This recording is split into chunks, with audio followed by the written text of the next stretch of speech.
Sport, comme annoncé, Raïssa Laure Média est en plateau avec moi. Bonsoir Raïssa. Alors on parle de la troisième étape, la tropicale Amissa Bongo. Troisième étape, Mounana Lekoni. Une arrivée sans le maillot jaune et son principal dauphin dans le peloton de tête. Oui, effectivement, donc, mais c'est Mounana Koulamoutou, 157 km Tassiana. On a pu voir donc 4 coureurs sortir leur épingle du jeu au dernier virage. Il s'agit du Biélorusse Stanislo Baskou, dont nous parlions déjà ici, de l'écurie Minsk Cycling Club, troisième lors des 2 premières étapes. Il y a aussi l'Algérien Abderrahman Mansouri, le Russe Edouard Vorgadov, coéquipier d'ailleurs de Baskou, et le Français Thomas Vauclair de Direct Énergie. Ils sont arrivés dans ce ordre avec 24 secondes d'avance sur le peloton. Alors, le Biélorusse remporte donc la troisième étape, un exploit tout de même prévisible, hein, Raïssa. Oui, un exploit. Comme on le disait, il a quand même été régulier il a quand même été dans le trio gagnant pour les deux premières étapes donc de la tropicale Amissa Bongo. C'est tout simplement une constance qui est récompensée.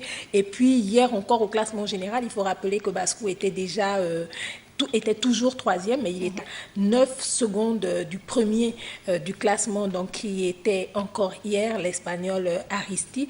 Baskou, je pense que son coéquipier Vorganov, qui s'est également retrouvé dans le peloton de tête aujourd'hui, a fait le jeu pour le cycliste. Donc, il a eu tout simplement les ressources nécessaires et la pédale sûre pour faire un hold-up retentissant au cours de ce troisième rendez-vous de la tropicale du côté du Haut-Ogooué, vu qu'il gagne l'étape, mais il s'empare également, Tassiana, du maillot jaune.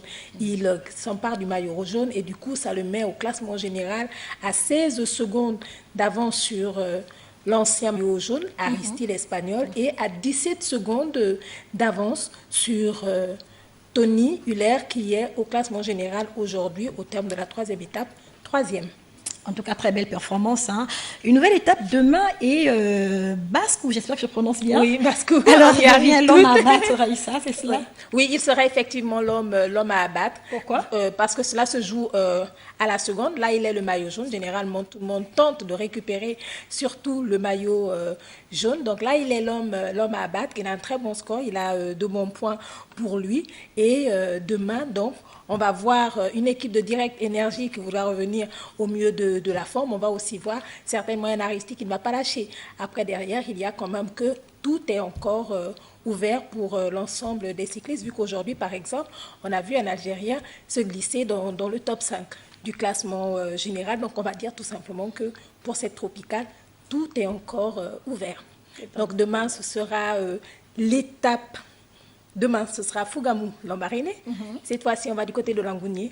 Et Ngounier, Moyen-Ogoué, j'y arrive, Ngounier, donc Moyen-Ogoué. Et c'est la petite reine, la caravane, qui se rapproche tout doucement de l'estuaire, principalement de Libreville et de ses communes environnantes. Mais signalons quand même qu'il y a eu un petit souci au niveau du transport par avion des cyclistes. Donc, on verra ce que cela donnera demain matin pour l'étape de 110 km. Alors, pour le mot de la fin, peut-être d'autres nouvelles du service des sports, Aïssa? D'autres nouvelles du service des sports, on va parler football et c'est avec donc le championnat national des U17. La troisième et dernière journée des poules a eu lieu cet après-midi à Libreville, Port-Gentil, Tchibonga et Franceville. 20 joueurs ont été sélectionnés par poule pour jouer donc ce vendredi contre les sélections provinciales. Ainsi, AC Gabao est leader de la poule A, AS Pélican est leader de la poule D. De la poule B, j'y arrive. FC Mikanda est leader de la poule C et Bangombe de Mouonda s'impose pour la poule D. Merci à Charles Goula, à Yves Longues, à Fernande Juet et à Syria Caris qui suivent donc pour nous ce tournoi.